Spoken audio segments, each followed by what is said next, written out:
அதோ பொன் பிறையா உடைந்திடும் நுரையா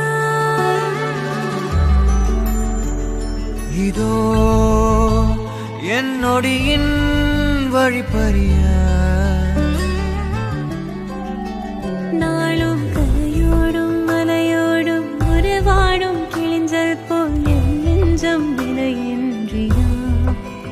அங்கே தொலை தூரத்தில் சாரல் மழை கண்டேன் நான் பக்கம் வரும்போது சிறை கம்பியா தவறென பார்த்து கண்ணென்று தலை செய்யதே தரிசன பார்த்த மேகங்கள் கடல் பேயுதே கண்